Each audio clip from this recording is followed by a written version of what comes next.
उत्तराखंड की राजनीति में मेडिकल कॉलेज का मुद्दा अब केवल विकास का सवाल नहीं, बल्कि सियासी प्रतिष्ठा की लड़ाई बनता जा रहा है। भाजपा के दो दिग्गज नेताओं के बीच शुरू हुआ विवाद अब सड़कों पर उतर आया है और जनता खुलकर मैदान में दिखाई दे रही है। दिलचस्प बात यह रही कि जिस मुद्दे पर जन आक्रोश फूटा, उस दौरान सत्ताधारी नेताओं की मौजूदगी नदारद रही। नई टिहरी जिला मुख्यालय में शुक्रवार को टिहरी मेडिकल संयुक्त संघर्ष समिति के बैनर तले हजारों लोग सुमन पार्क में एकत्र हुए। यहां से जिलाधिकारी कार्यालय तक विशाल जन आक्रोश रैली निकाली गई और जोरदार धरना प्रदर्शन किया गया। प्रदर्शनकारियों ने जिला प्रशासन के माध्यम से मुख्यमंत्री और प्रधानमंत्री के नाम ज्ञापन सौंपते हुए मेडिकल कॉलेज को नई टिहरी में ही स्थापित करने की मांग दोहराई। आंदोलन का असर बाजारों में भी साफ दिखाई दिया।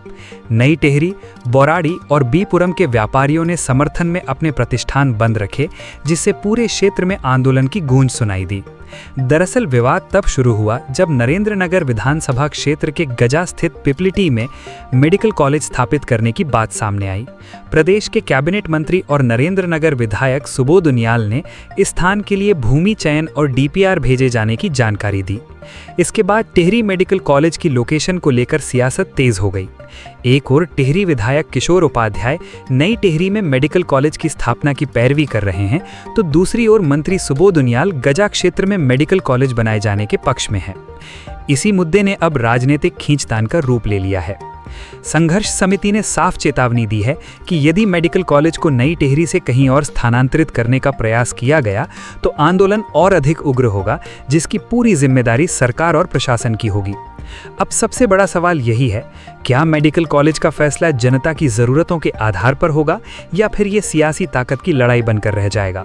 आने वाले दिनों में सरकार इस विवाद का क्या समाधान निकालती है, इस पर पूरे टिहरी की नजरें टिकी हैं।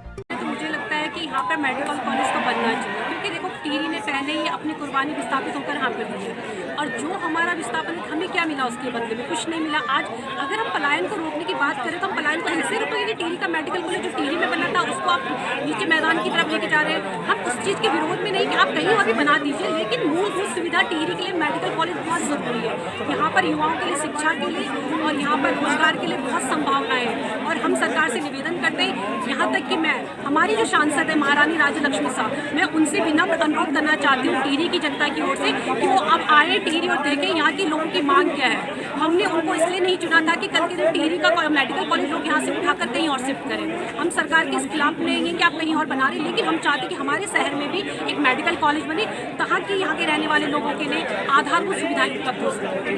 देखिए, लड़ाई कोई नरेंद्र से टिहरी नहीं है। जनता की एकमात्र मांग है कि हमें स्वास्थ्य सुविधाएं मिले, हमारे मेडिकल कॉलेज बने, और अगर सरकार चाहे तो दोनों जगह मेडिकल कॉलेज बना सकती है। तो हम सरकार का स्वागत करते हैं और सरकार हमारी चेतावनी को समझे, हमारी इस शर्त को समझे कि अगर आपकी हिम्मत है तो पिपल्टी में टिहरी दोनों जगह मेडिकल कॉलेज बना के दिखाए। टिहरी की जनता, पिपल्टी और नरेंद्र की जनता आपस में लड़ने वाली नहीं है, अपने स्वास्थ्य सुविधा में लड़ रही है और सरकार ने अब जहाँ जहाँ घोषणा की है दोनों जगह सरकार को मेडिकल कॉलेज बनाना चाहिए। पिछले दिनों 2011 की बात मुझे याद है, जब हमारे साथियों ने टिहरी में मेडिकल कॉलेज की मांग को लेकर एक ज्ञापन दिया था और हमारी मांग थी कि कोटी कॉलोनी जो टिहरी के बिल्कुल सन्निकट है वहाँ पर मेडिकल कॉलेज स्थापित होना चाहिए। उसका कारण ये था कि वो चार धाम पड़ाव यात्रा का एक मार्ग भी है, वहाँ कनेक्टिविटी है, भविष्य में रेलवे की भी कनेक्टिविटी हो सकती है, वहाँ 2-2, 4-4 हेलीपैड हैं जो वहाँ पर आ सकते हैं, देश विदेश का पर्यटक आता है, 42 वर्ग किलोमीटर की झील है, टिहरी उत्तरकाशी झीलों का एक प्रमुख केंद्र है। तो हमारी मांग थी कि कोटी कॉलोनी में ये बने, लेकिन 2012 में हमने जब हमारी भी सरकार थी कांग्रेस की, तब हम अपने इसको मैनिफेस्टो में इसको डाला था कि टिहरी में मेडिकल कॉलेज होना चाहिए। 16 फरवरी 2012 को हमारी वरिष्ठ नेता श्रीमती सोनिया गांधी जी ने भी टिहरी में विशाल रैली की थी, उन्होंने भी घोषणा की थी। लेकिन उसके बाद आपने देखा केदार घाटी आपदा 2014 में हमारी केंद्र में सरकार चली गई और 2012 के बाद 2015-16 में भारी दल बदल इस प्रदेश में हुआ, झंझावतों में वो सरकार रही, पेंडुलम में रही और वो मेडिकल कॉलेज नहीं बन पाया। 2017 में जब भारतीय जनता पार्टी की सरकार आई, उसके बाद से लेकर 2026 तक का इतना लंबा कालखंड हो गया है और भारतीय जनता पार्टी के नेतागण, यहाँ के स्थानीय विधायक हों, मंत्री हों, इनके सांसद हों, वो सब कहते रहे कि हम टिहरी में मेडिकल कॉलेज बनाएंगे। आज आप परिस्थिति देखिए ना, भारतीय जनता पार्टी को लोगों ने पंच, प्रधान, प्रमुख, जिला पंचायत, विधायक, सांसद, मुख्यमंत्री, प्रधानमंत्री सब कुछ तो दे दिया है, उसके बाद भी आप इस तरह की हरकत करेंगे। और यहाँ के स्थानीय विधायक ने एक प्रपोजल, जो हमारा प्रपोजल था, उसको आगे बढ़ाया और कहा कि मैंने डीपीआर बना दिया है, वो डीपीआर शासन में पड़ी हुई है। हमने पिछले दिनों भी, पिछले वर्ष भी और उससे पहले भी लगातार प्रेस कॉन्फ्रेंस के माध्यम से ये सवाल पूछे भाजपा से कि आप बताइए कि शासनादेश कहाँ है एनएमसी का एलओपी लेटर।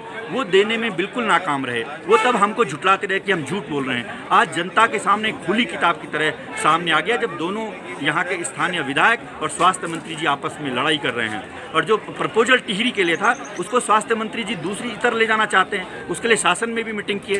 तो भारतीय जनता पार्टी का ये चरित्र रहा है, चाहे वो वीर सेना के शहीदों के जो कफन है उसमें चोरी करने का मामला हो, या भगवान श्री राम के चढ़ावे में चोरी करने का मामला हो, या पेपर चोरी का मामला हो, प्रभु श्री बद्री विशाल के चंदे में चोरी का मामला हो, केदारनाथ जी के चोरी का मामला हो, और अब ये टिहरी के मेडिकल कॉलेज की चोरी का मामला हो। हमारा सीधा आरोप है भारतीय जनता पार्टी ये चोरी चकारी बंद करे और टिहरी में जो मेडिकल कॉलेज प्रस्तावित है उसको तत्काल स्वीकृत करे, उसका शासनादेश जारी करे, उसका निर्माण शुरू करे।